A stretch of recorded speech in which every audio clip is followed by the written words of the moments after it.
Chapter 25. This venerable one really can't stand him. Chuaning was silent for a long while, his face full of doom and gloom.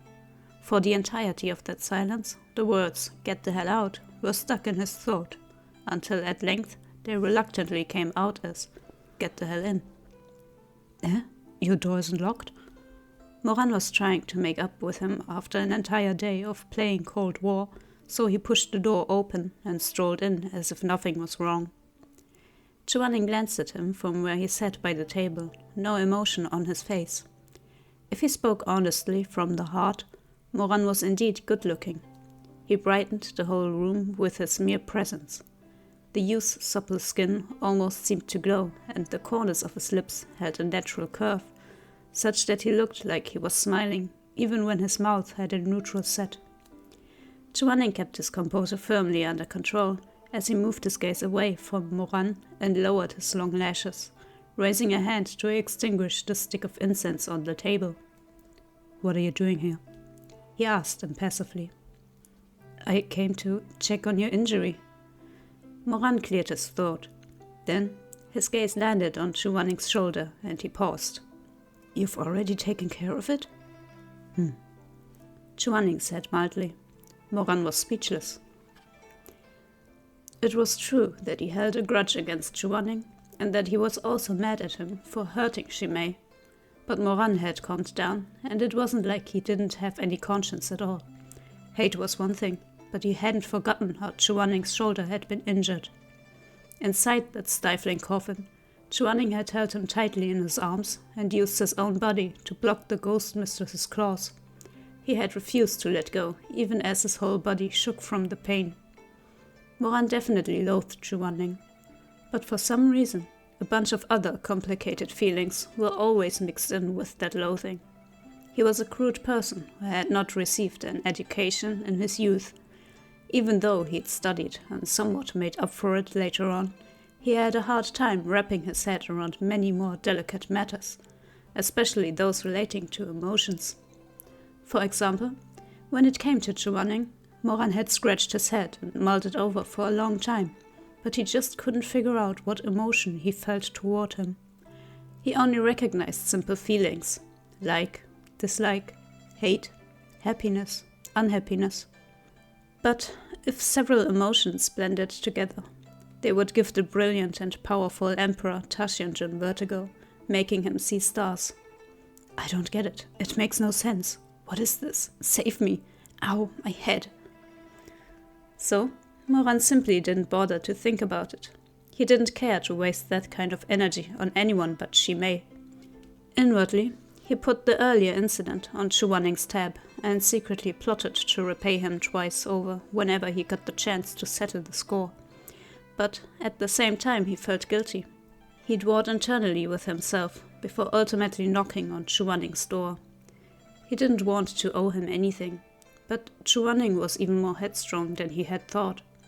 Moran stared at the pile of blood-stained bandages on the table, the crimson-colored water in the washing bowl, and the knife that had been casually tossed aside, bits of bloody flesh clinging to its tip.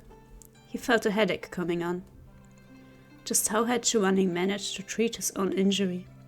Had he really just cut unblinkingly into the dead flesh around his wound with his own hand, just like that? Moran's scalp went numb just thinking about it. Was this guy even human? He thought about how, when he'd cleaned Shi Mei's wound earlier, Shi Mei had whimpered softly from the pain, tears springing to his eyes. For all that Moran disliked Chuaning, he couldn't help but mentally bow to him. The Yuhang elder was indeed boss as fuck. Impressive. Truly impressive. Moran stood there for a bit, then broke the silence first. He lightly coughed twice, toeing the floor, and mumbled awkwardly. "Earlier at the Chen Manor. Sorry, shizun." Chuaning said nothing. Moran stole a glance at him. "I shouldn't have yelled at you." Chuaning continued to ignore him, face indifferent as always. He'd never said it, but deep inside he did feel wronged. Moran walked over. Only up close did he see that Chuaning had made a mess of the bandaging, the gauze wrapped around his shoulder like he was tying a crab for market. Then again, What could he expect from someone who didn't even know how to do his own laundry? Moran sighed. Shizun, don't be mad anymore. Which of your eyeballs saw me being mad? Chuaning shot back angrily. Moran wisely kept his mouth shut. Moments passed. Shizun, that's not how you bandage wounds. Another tart retort. You think you know better than me?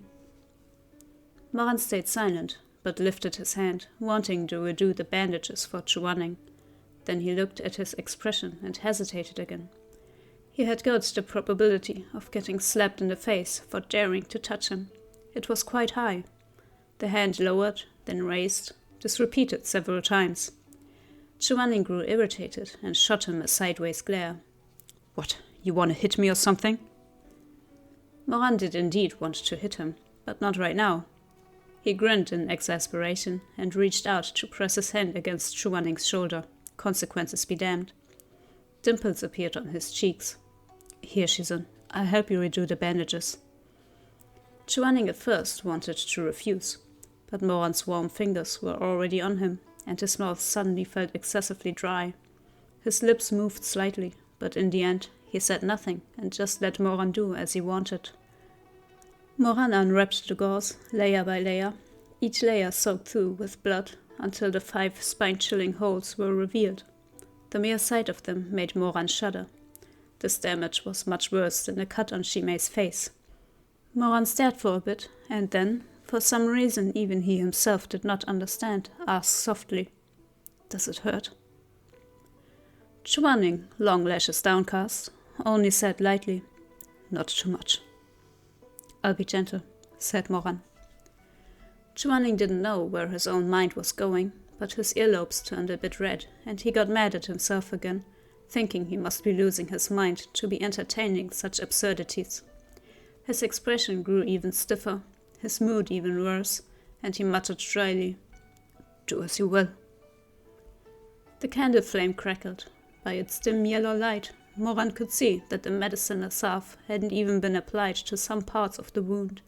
He was sincerely speechless. It could only be by some kind of miracle that Chuaning had managed to live to this day. Shizun? What happened at the Chen Manor today? Why did you beat them up? Moran asked while applying the salve. Chuaning was silent for a moment before answering. I was angry, that's all. What made you so angry? Moran asked. Chuaning didn't feel like bothering with his junior right now, so he kept the tale brief as he told Moran about Luo Xianqian. Moran shook his head when the account was complete. That was silly of you. Something like that, no matter how mad it makes you. You still shouldn't have confronted them in that way. If it was me, I'd just make some stuff up, fake the exorcism, then dust my hands and leave. Let things run their course. You gotta adjust for the situation sometimes, you know? Look at you, making such a big mess over some worthless wretch. And you even accidentally hit Shi Mei. Moran caught himself halfway through the rant. He shut up and watched Chuaning. He had been too focused on doing the bandages and had forgotten himself for a moment there, unwittingly speaking to Chuaning in the impudent tone of his 32-year-old self. Chuaning had clearly noticed it too. He was glaring inhospitably at Moran from the corner of his eye, the gaze alone conveying the familiar line, I'm going to whip you to death.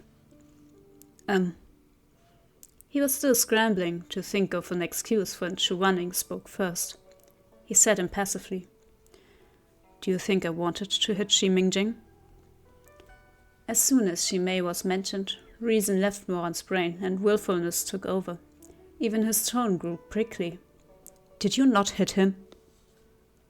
Chuaning regretted the strike too, but his face was thin, and he was mortified, so he scowled and said nothing. Chuaning was headstrong, Moran was love-struck, and sparks flew where their gazes collided in mid-air. The atmosphere, which had only just eased up a bit, once again left them at a hopeless impasse. It's not like she made it anything wrong, said Moran. Shizun, can't you at least apologize for accidentally hurting him? Chuaning's eyes narrowed dangerously. Are you questioning me? No. Moran paused. I'm just upset that he was wrongfully injured, but didn't even get a sorry from Shizun. Under the candlelight, the handsome youth finished dressing Chuaning's wounds and carefully tied a knot. The scene still seemed somewhat as tender as it had a moment ago, but by now their moods vastly differed. This was especially true for Chuaning, who felt like an entire jar of vinegar had toppled over inside his chest. The sour taste of jealousy swelled without stopping, seeping under his skin. Sorry? How do you even write sorry? Someone more apologetic, please teach me.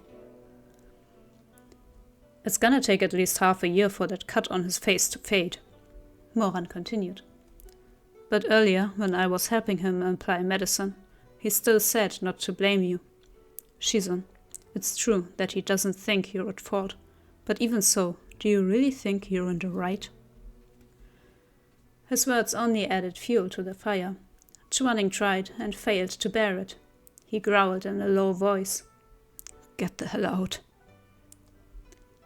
Moran fell silent. Out! Chuaning snapped. Moran was thrown out, the door slamming in his face and nearly on his fingers. His hackles rose too. Look at that. Just look. What was Chuaning's problem? It was just an apology. That face of his sure was precious. How hard was it to simply say sorry? Even this venerable Emperor Tashianjun knew to apologize, but the mere Baidu immortal had to go and throw a hissy fit for no goddamn reason. No wonder no one wanted him, despite his handsome face. A fucking waste was what it was. He was gonna be single for life, and it served him right. Chuaning had closed the door in the face of the high and mighty Tashianjun, Emperor of the Mortar Realm, and paid him no heed. Obviously, he wouldn't just roll around outside the door like some shameless mutt. He was extremely persistent, clingy like sticky candy, and impossible to peel off. But the one he clung to was not his shizun, but Shi Mei. He couldn't have cared less, and he immediately left to go keep Shi Mei company. Back already? The beauty Shi Mei was lying down to rest when Moran came in. He paused before sitting up, long black hair draping down his body. How's Shizun? He's just fine, and so is his temper. Shi Mei was quiet. Moran pulled up a chair and straddled it backward, hands propped on its back, an indolent smile playing on his lips as he took in the sight of Shi Mei with his long, soft hair loose. Maybe I should go check on him after all, said Shi Mei. Nah, don't do that to yourself. Moran rolled his eyes. He's pitching a fit right now. Did you make him mad again? Does he need someone else to make him mad? He can even get mad at himself. The guy's probably made of wood. He catches fire at the slightest spark. Shi Mei shook his head, caught between laughing and crying. Go back to sleep, said Moran. I'm gonna go downstairs and borrow the kitchen to cook something for you guys. Going to so much trouble? Shi Mei asked. You were up all night too. Shouldn't you sleep? I'm plenty awake. Moran laughed. But if you don't want me to leave yet, I can keep you company till you fall asleep. Shi Mei hurriedly waved a hand. No need, he said gently. I won't be able to sleep with you here watching. You should try to get some rest too. Don't push yourself. Moran was a little dejected, and the smile on his lips went a little stiff. Shi Mei was kind to him, yet he always seemed to maintain a certain indiscernible distance. Shi Mei was right in front of him, but he was also like the illusion of the moon in a mirror, a flower reflected in water, in sight, but unattainable. Okay. Moran did his best to cheer up, forcing the smile back onto his face. He had a radiant smile, and he was silly to the point of being cute when he wasn't being mischievous. Just call it out if you need anything. I'll be right next door, or if not, I'll be downstairs. Moran lifted a hand, wanting to pet Shi Mei's hair. He managed to restrain himself and turned his hand back around to scratch his own head instead. I'm off then. Once outside, Moran couldn't resist a sneeze. He sniffled. Butterfly Town specialized in producing fragrances, and incense of all kinds was quite cheap, so the inn wasn't stingy about it. Long sticks of specialty incense burned in every room, one to keep out evil spirits, one to remove moisture, and a third to make the rooms smell nice. The smell of incense made Moran uncomfortable, but Shi Mei liked it, so he dealt with it. Downstairs, Moran swaggered over to the innkeeper and slid him a silver ingot. His eyes squinted in a smile. "Hey, innkeeper, do me a favor." At the sight of the silver ingot, the innkeeper's smile grew even more courteous. "What does the good shizun need?" "I don't see many people here for breakfast anyway, so can I trouble you to turn away the other guests and lend me the kitchen for the morning?" Moran asked. How many coppers was a breakfast worth? Even half a month's worth of breakfast wouldn't earn a single silver ingot. The innkeeper agreed eagerly, all smiles as he led Mo, still swaggering, to the inn's kitchen. "Is shizun going to cook himself? Why not have our chef take care of it? He's really good." "No need." Moran grinned. "Have you heard of the House of Drunken Jade in Jiangtan?" "Ah, the famed pleasure house that burned down a little over a year ago?"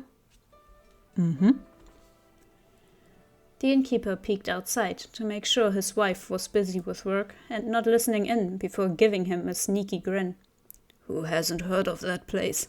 It was the most famous establishment on the Jiang River, and it even produced a well-known courtesan whose name spread far and wide.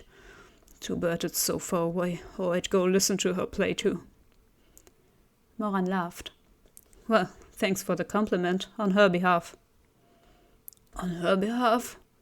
On her behalf?" The innkeeper was puzzled. "You know her or something?" "More than just know her," Moran replied. "Wow, wouldn't have known that just by looking at you, eh? But can you cultivators even, Moran cut him off with a laugh. "Besides the courtesan, do you know anything else?" I heard the food there was also unparalleled." Moran's lips curved into a cheery grin as he picked up the kitchen knife with an air of familiarity. "Before I was a cultivator, I worked as an assistant in the kitchen at the House of Drunken Jade for many years. Who do you think cooks better, me or your chef?" The innkeeper was even more amazed, stumbling over his words. "Shizun is truly. He kept mumbling truly, but couldn't find the words. Moran glanced at him sidelong, with a smug smile on his face and an air of self-assured laziness. "All right, out you go then. This venerable chef is gonna get to work." The innkeeper had no idea he was currently speaking to the ex-Lord of Darkness, and shamelessly implored. "I've long heard about the delicacies at the House of Drunken Jade. Perhaps when shizun is done, the slowly one might ask to try some." He thought it was a small request, and that Moran would definitely agree. Who could have guessed that Moran's eyes would squint in an impish smile? "You wanna try?" "Yeah." "Keep dreaming." Moran humphed with an air of arrogance. "Did you think this venerable one was gonna cook for just anyone?" He muttered. "This is for Shi Mei. If not for him, this venerable one wouldn't even step into the kitchen." He picked out a radish and started cutting it as he continued muttering to himself. This shut down, the innkeeper could only stand awkwardly to the side, rubbing his hands and simpering for a while before quietly slipping away. He also muttered to himself on the inside. "What was all that with this venerable one? The boy was so young. He probably hadn't even formed a spiritual core yet. When you listened to him rambling on, it was Shi Mei this, Shi Mei that. But there hadn't been a single girl in his group." The innkeeper rolled his eyes. The boy had to be crazy, and not just a little crazy. Moran busied himself in the kitchen for 4 whole hours. It was nearly noon before he finished. He ran upstairs, expectantly to wake up Shi Mei. His footsteps slowed as he passed Chuaning's room. Should he call him to eat too? When he recalled Chuaning's nasty temper, Moran frowned in distaste. Nope, he'd only made a little bit anyway, none for Chuaning.